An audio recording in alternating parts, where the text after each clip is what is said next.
All right. All right, Shalom, Shalom. It's the brother Kushab coming back at you with another lesson. Now, before I get started, I want to give all praises, glory, infinite honors unto Yahweh, Bahashim, Yahweh Shai, Bahashim, Kakadash. Double honors to the apostles and elders of Great Millstone, talking this truth and rule well. And peace, blessings, and citations be to the hopeful elect, as well as those that believe in the gospel, and may you endure to the end, Lord willing. All right. And, this pretty much this lesson going to be a land back. All right, I was listening to a lesson yesterday. The brother Bayan went into, I believe the title was attachment is the root of suffering, right? And it's a heavy title. The brother sparked me to do a lamb back on it. All right, because a lot of the things that we refuse to let go in the world, all right, different things that we hold on to.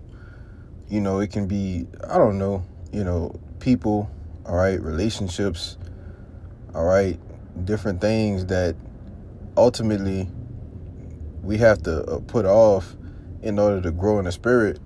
The things that we hold on to can sometimes cause us to suffer more than we are already suffering, right? Adding to the fire that the hell that we already catch, right? And sometimes, like, it's easier said than done.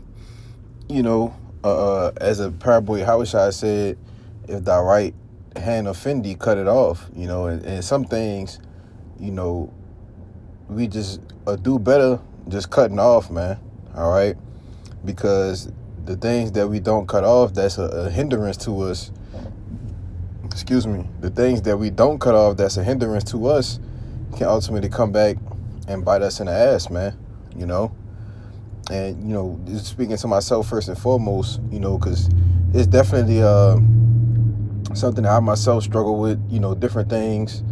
All right, I'm not gonna speak on, but and especially a younger man in the faith, all right, a newer babe,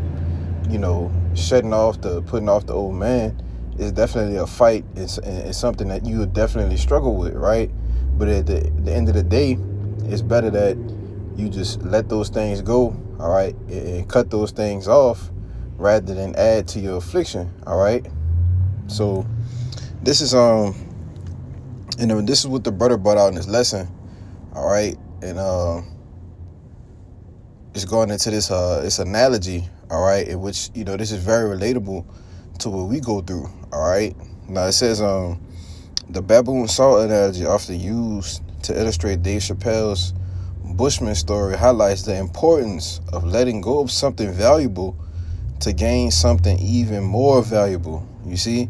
And the things that we hold on to, it might be valuable to us, right? It could be different possessions, all right? House, car, jobs, whatever, but it'll be a hindrance to you in the truth, you see?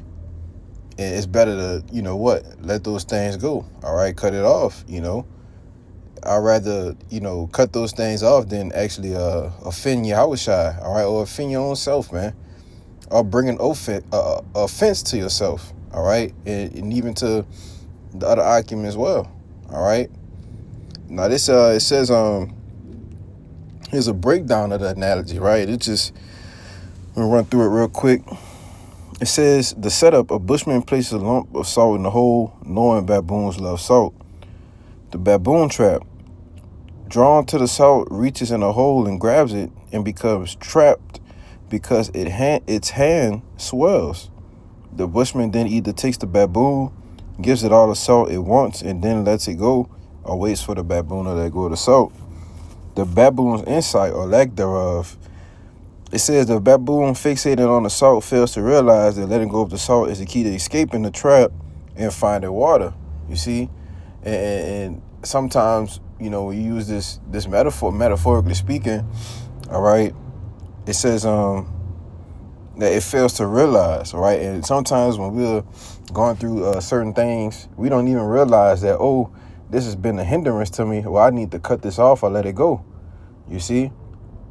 Sometimes it might take for another person or another brother to tell you, like, look, this is being a hindrance to you. You might need to let this go. All right, this job it's not allowing you to be at camp, or to be on conference calls, or to even, be at a fellowship with the brothers, right? So you need to do what? Cut it off, man. You see? And these are things that, sacrifices that the Lord requires you to make in order to follow him, But it says the bushman's water source, knowing the baboon is desperate for water, follows the baboon to a secret water source. The lesson, the analogy underscores that the idea that sometimes clinging to something, even something valuable, can prevent us from accessing something even greater. All right. And just using the analogy, all right, Jake could have a $150,000 job. All right. It's valuable. All right. But what's more valuable, that $150,000 job or gaining Yahushua? You see? Which leads me to this precept. All right. I didn't have many precepts. There's only two really come to mind. It's Matthew 16:25. It says, for whosoever will lose his life shall lose it. Will save his life shall lose it. Salakia. And whosoever will lose his life for my sake shall find it. Right? In NLT it says, but if you give up your life for my sake, you will save it. Right? So if you're willing to sacrifice the things that you had when you came into the truth, all right, whether it be your time, all right, you might have been a family man, right? And now you have to sacrifice all of your time, all right, for what? The ministry. Well, that the Lord is going to save your life. Why? Because you denied yourself, right? You lost yours in order to do what? Gain your Yahushua. You see? And that's what the truth is about, man. Sacrifices. The Lord, all right, requires sacrifice, man. Okay? And he would have it no other way. You see? But I believe that was the point, right? I get 24. It says, then Yahushua said to his disciples, if any man will come after me, let him deny himself and take up his cross and follow me. All right? So you got to deny yourself, man. All right? The things that, you once knew, all right? Whatever it may be, you got to let that go. All right? Or what? You'll fall into that same trap, all right, as a baboon, right? Because you don't lose yourself. I believe it said that ahead, right? I know it's vice versa. I'm not going to find it. I'll just quote it. But I know it says, it's the other way around. It says, so whosoever will, it says it right here, Salakia. It says, NLT 16:25, if you try to hang on to your life, you will lose it. So if you try to hang on to these things, all right, you still gonna lose it. So why not just let it go yourself, man? And which is the point of this lesson. This is where the root, a majority of Jake's in the truth suffering comes from, not letting things go. All right. And like I said, it's not easy. It's easier said than done, but hey, man, we gaining your Yahushua, right? Sometimes the Lord will just test you to see if you're really gonna let this go, and he'll give it back to you, man. All right, he'll give it back to you. Let me see if for instance, you might be dealing with a woman or whatever, and she say, oh, it's the truth on me, all right, and you choose the truth, and then a couple months later or whatever, she come back trying to still, get with you or reconcile, right? You see, but that was a test from the Lord to see what you'll truly stand on business. All right, if you're truly going to sacrifice for Yahweh by Shem Yahushai, But I'm gonna go to Philippians 3. All right, 3 and 9. Let's see. I'll start at 7. It says, and I'll read it in the NLT, right? Because this goes hand in hand with the whole baboon and the trap analogy, all right? It says, but what things were gained to me, those I counted loss for the Hamashiach. Excuse me. All right. Salakia. It says, but what things were gained to me, those I counted loss for Hamashiach. Yea, doubtless, and I count all things but lost for the excellency of the knowledge of Hamashiach Yahushua my Lord, for whom I have suffered the loss of all things, and do count them but dung, that I may win Hamashiach, and be found in him, not having mine own righteousness, which is of the law, but that which is through the faith of Hamashiach, the righteousness which is of the Most High by faith. You see, and when you actually count those things as loss, all right, it says you count them but dung, okay, which is shit. All right, none of this shit actually matters, man. The only thing that matters is gaining Yahushua. That's the only thing that's going to lead to our salvation.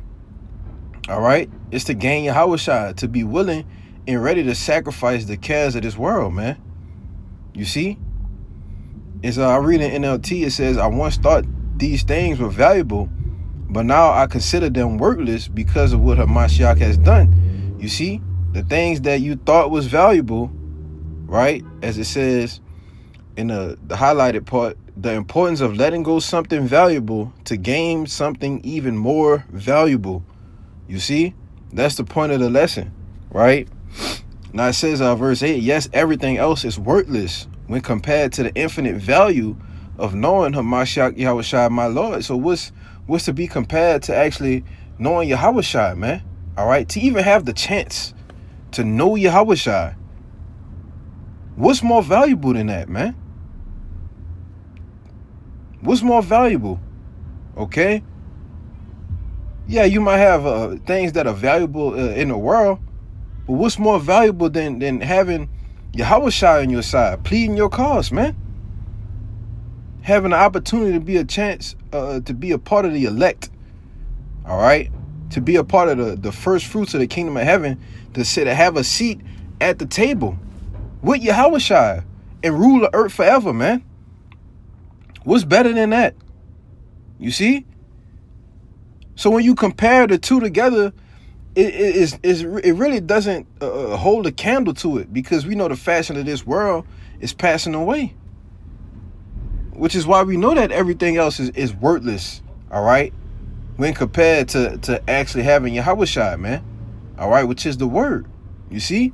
But it says, yes, everything else is worthless when compared with the infinite value of knowing Hamashiach Yahushua my Lord. For his sake I have discarded everything else, counting it all as garbage, so that I could gain Hamashiach and become one with him.